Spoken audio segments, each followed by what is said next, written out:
प्यारे दोस्तों, नमस्कार। आशा करता हूँ कि आप स्वस्थ होंगे और आप अपनी बीपीएससी टियर 3 की तैयारी में लगे होंगे पूरे पॉजिटिव, पूरी फुल जोश एनर्जी के साथ। और आज का जो हमारा स्पेशल वीडियो है वो इसी बात पे चर्चा करना है कि आगे की स्ट्रेटजी क्या हो। बेहद कम समय लेंगे हम आपका, क्योंकि मुझे पता है कि आप अपनी तैयारी में बहुत व्यस्त हैं, खासकर मेरी तरह। चलिए, व्यस्त रहना बहुत जरूरी है ताकि आप और भी जो नेगेटिव एनर्जी है उससे आप बचें। तो आज हम लोग चर्चा करने वाले हैं कि जो बीपीएससी पीजीटी पॉलिटिकल साइंस, खासकर जो टीआरई 3 के एस्पिरेंट हैं, टीचर रिक्रूटमेंट एग्जामिनेशन जो थर्ड फेज चल रही है उसकी, उसके लिए हैं। और खासकर जो आप बार बार कमेंट बॉक्स में कमेंट कर रहे हैं कि क्या बुक पढ़ें, कौन सी बुक पढ़ें, क्या कंटेंट हमारा, सबको छोड़ दीजिए। आप जो आपके पास कंटेंट है, जो भी आपके पास कंटेंट है उसके रिवीजन पर फोकस कीजिए। आप उसके रिवीजन पर फोकस कीजिए। जितना आपने पढ़ा है आप उसको रिवाइज कीजिए। आपसे बस यह रिक्वेस्ट है। और साथियों, तमाम जो चैनल हैं वो लगातार प्रिपरेशन करा रहे हैं और आप देख लीजिए कि आपके लिए कौन सा बेटर है। कहीं से भी आपको बेटर मिल जाए, जहां से आपका भला हो वहां से आप कर सकते हैं। कोई इसमें बाध्यता नहीं कि आप यहीं से करें चाहे वहां से करें। जहां से आपके लिए बेहतर समझ में आता हो, लगता हो कि भाई बीपीएससी के हिसाब से ये बेटर है, ये बेटर है। लेकिन आपको ये भी पता होना चाहिए कि आपको क्या पढ़ना है और क्या नहीं पढ़ना है। दोनों बातों में अंतर है। सब कुछ आपको नहीं पढ़ना है, याद रखिएगा। अकॉर्डिंग टू सिलेबस, खासकर आपके को समझना होगा कि बीपीएससी का सिलेबस क्या है और कहाँ से क्वेश्चन पूछ रहा है। इसके लिए मैं कहूँगा, जो टीआरई 1 का पेपर है और टीआरई 2 का पेपर है, प्रीवियस ईयर क्वेश्चन पेपर, आप उसको रोज देखें। रोज पीवाईक्यू जो है, प्रीवियस ईयर क्वेश्चन पेपर, उसको जरूर देखें, सॉल्व करना है। अपने हर वीडियो में कहता हूँ, टीआरई 1, टीआरई 2 या किसी भी आप एग्जामिनेशन की प्रिपरेशन करें, खासकर बीपीएससी की 6 to 8 हो, प्राइमरी हो या टीजीटी या पीजीटी, किसी भी सब्जेक्ट से, तो आपको प्रीवियस ईयर क्वेश्चन पेपर देखना चाहिए। ठीक, रोज आप इसको देखेंगे तो इससे फायदा ये होगा कि जो बीपीएससी आपसे प्रश्न पूछ रहा है उसका एक तो लेवल पता चल जाएगा और ये भी पता चलेगा क्वेश्चन रिपीट हो रहे हैं कि नहीं, रिपीटेड क्वेश्चन कितने आ रहे हैं।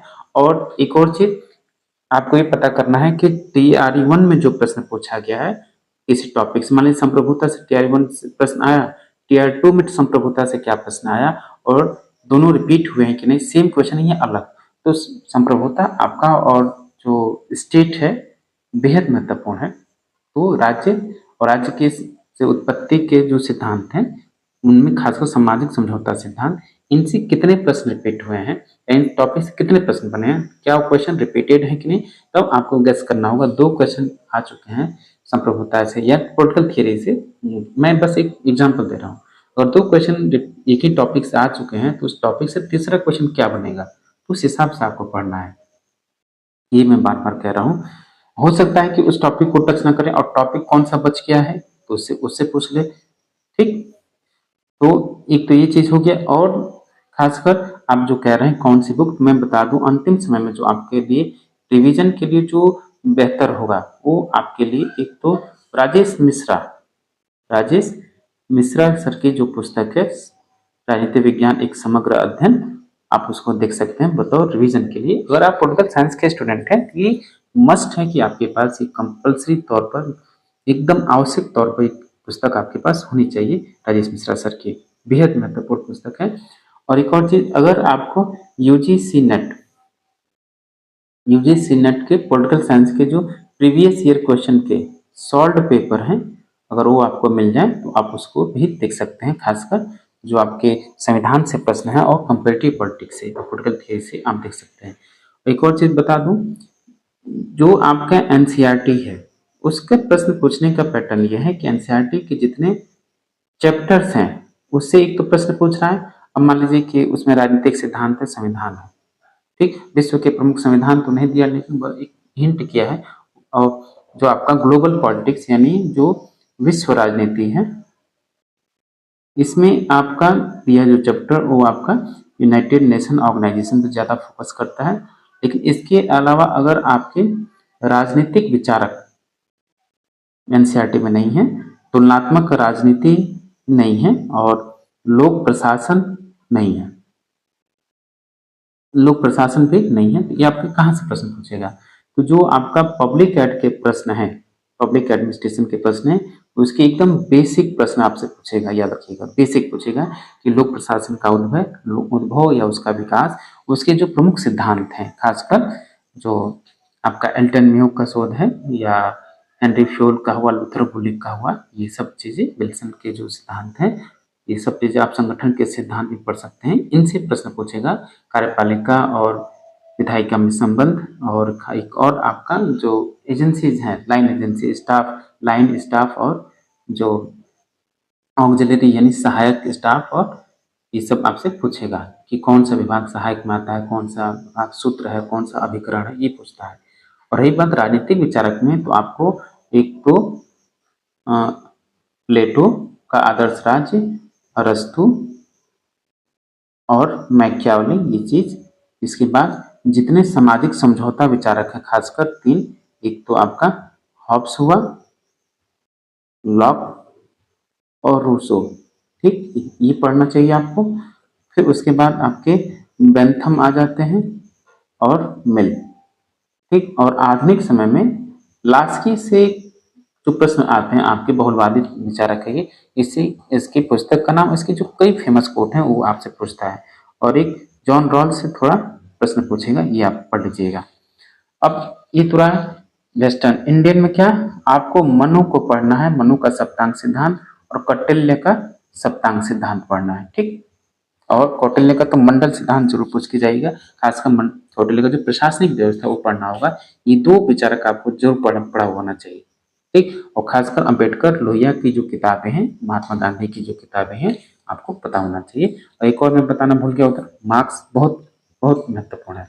ये कुछ टॉपिक्स हैं मैं बताया। और आपको एक और चीज मैं बता दूं, ज्यादा से ज्यादा आप जितना पॉजिटिव रहेंगे, जितना सकारात्मक रहेंगे, वो आपके लिए उतना ही लाभदायक होगा। प्लस पॉइंट आपके लिए है कि आप एज टेट ऑलरेडी क्वालिफाइड हैं, ठीक।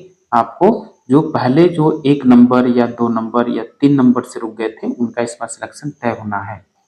और बस आप अपनी एनर्जी का मात्र अगर 25% यूज करते हैं, तो आपका सिलेक्शन एकदम निश्चित है, इस बात की गारंटी मेरी है। ये अगर आप 25% यानी 1/4 भी मेहनत करते हैं, तो आपका सिलेक्शन तय है।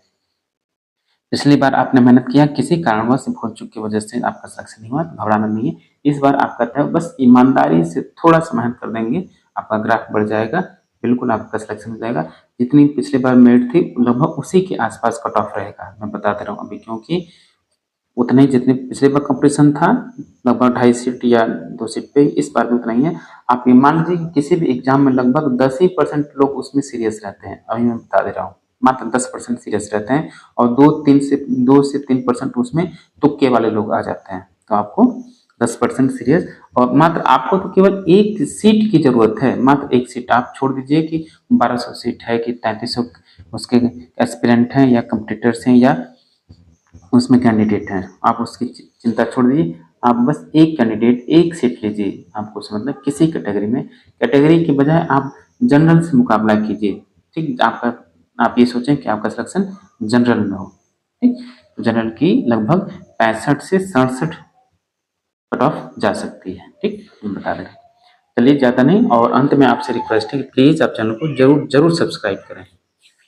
कोई भी डाउट हो, कोई सा भी डाउट हो, आप इस व्हाट्सएप नंबर पे व्हाट्सएप कर सकते हैं, इस पे प्रश्न सब पूछ सकते हैं, ठीक। कोई सा भी डाउट हो प्रश्न पूछ सकते हैं 9161701336 पर, और कमेंट बॉक्स में आप कमेंट कर सकते हैं। घबराने की जरूरत नहीं, आपका सिलेक्शन होगा, बिल्कुल होगा। थैंक यू फॉर वॉचिंग, मिलते हैं आपसे नेक्स्ट वीडियो में।